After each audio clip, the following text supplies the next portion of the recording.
As kingfishers catch fire, dragonflies draw flame, as tumbled over rim in roundy wells stones ring, like each tucked string tells, each hung bell's bow swung finds tongue to fling out broad its name.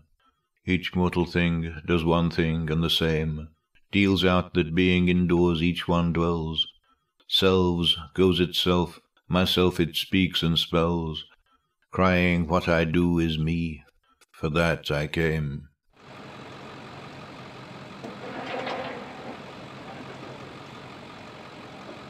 The whole village seemed to get together, and that there was a church hall where we used to go to, and it was nice because people knew one another, and we'd have like garden parties and things like that in the country, you know what I mean? Whereas round here, they've got day centres, but then they're not like they used to be.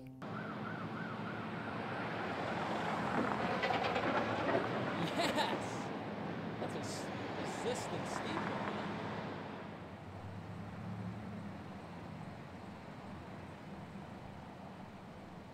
I think there are moral philosophies and there are even psychoanalytic positions that claim that the task of life is to be able to give a coherent narrative of one's life.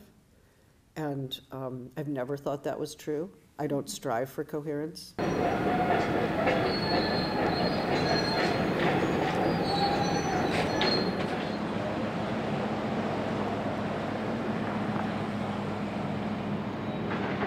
Oh my God!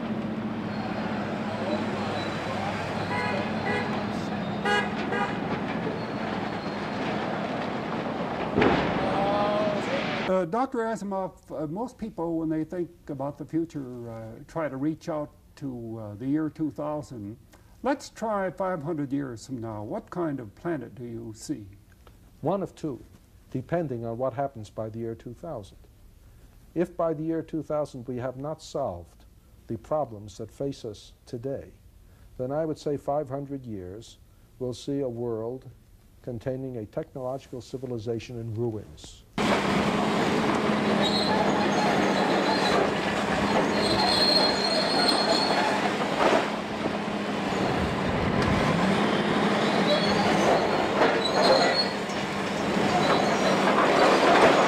In which there will be a relatively small number of human beings sort of surviving.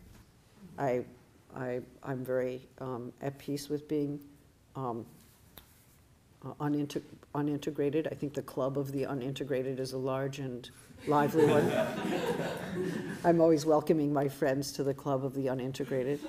And I think maybe there's something to be said about that lack of integration being dynamic and being part of a process of becoming that is not the same as a coherent narrative that can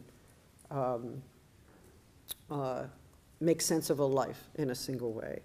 I mean, like me next door, that the neighbours, they're not too bad, but I never see them hardly, you know.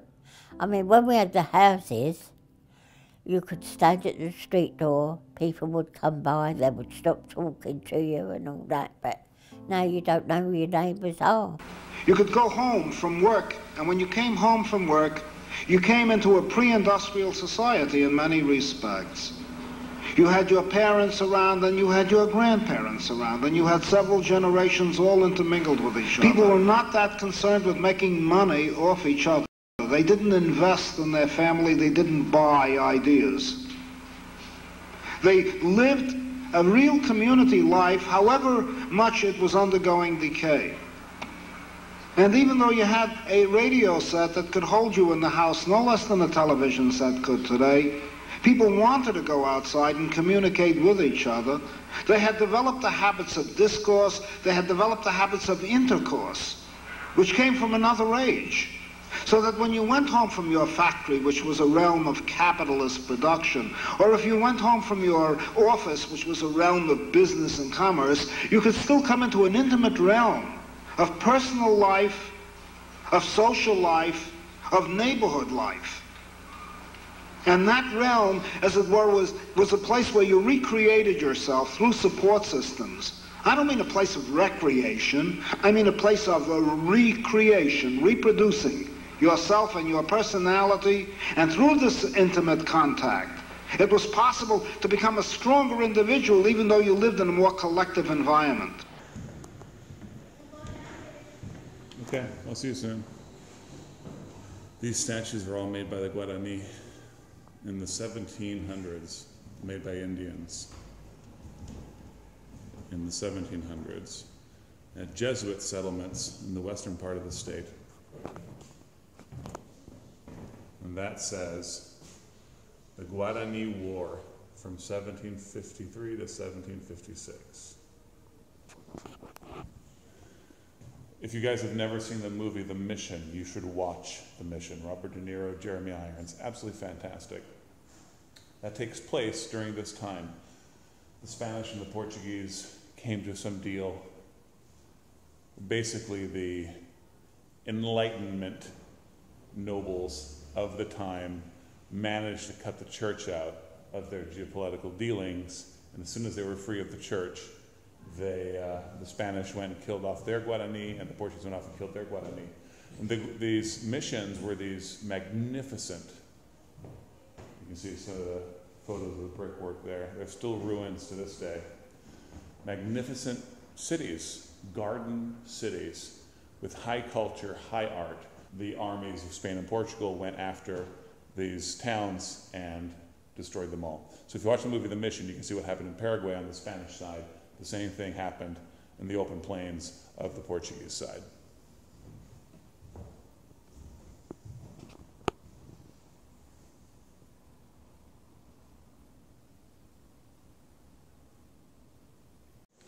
So here I am in one of the best museums, the most famous museums, I should say, of Porto Alegre, a historical museum.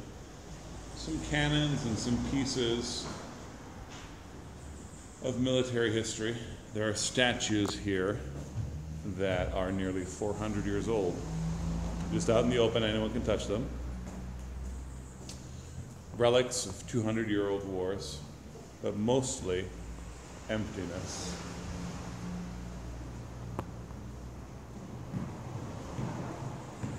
Just empty rooms.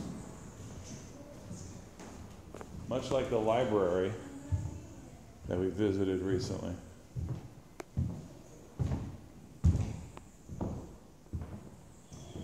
A beautiful new ceiling.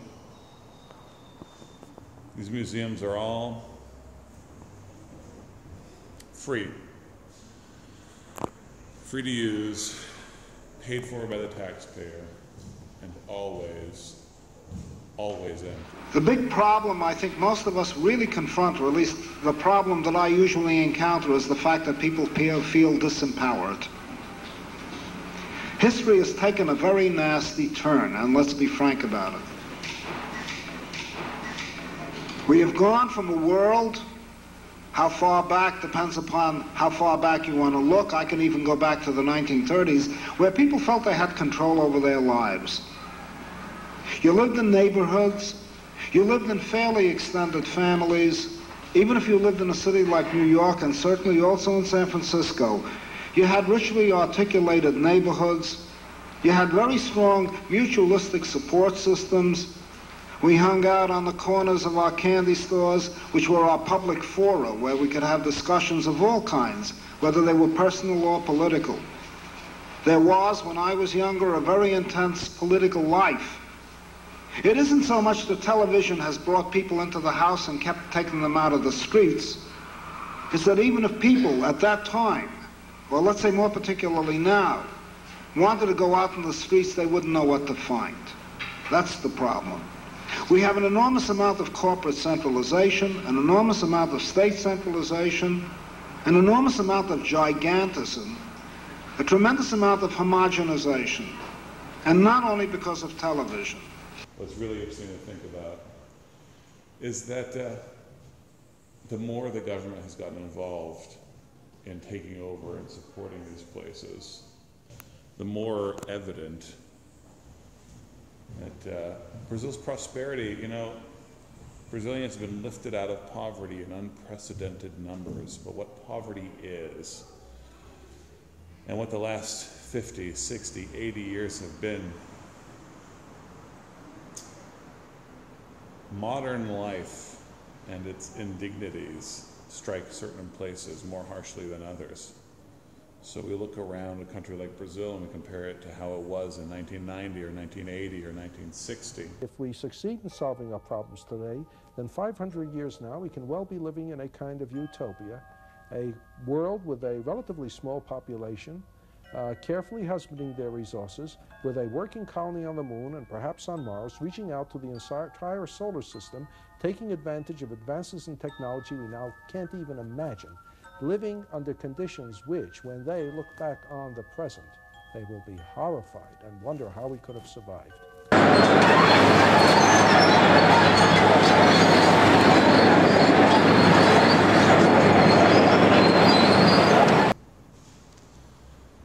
We see an improvement, especially in the cities in an urban context. But modernization, urbanization, all the things that Wendell Berry fans in the United States like to critique, those things took away the dignity of a lot of people. You get on the bus, there's all them people around you, and when if you go for a long ride, you know, you get different people sitting next to you, and sometimes they talk to you, sometimes they don't, you know what I mean? But being with people is very important. So the fact that there's more cash flying around, more people have been elevated out of poverty, well, behold, Ichabod, bygone glories. I don't think we've actually gained that much in the last 100 years. We're just measuring it in a way that helps us tell ourselves that we as Western societies have succeeded. You know what? We've had a lot of great successes. We've had some massive failures, and our lives are as empty as this beautiful building. Thank you, Dr. Asimov. I am Simon Borden. The just man justices, keeps grace that keeps all his goings graces, acts in God's eye what in God's eye he is. Christ, for Christ plays in 10,000 places, lovely in limbs and lovely in eyes not his, to the Father through the features of men's faces. I want to put my faith in Jesus here and now tonight. I would do that because you know what? If you did, it would turn your individual life around. Not only that, it would turn your neighborhood where you live around. All we have now is video surveillance, armed guards.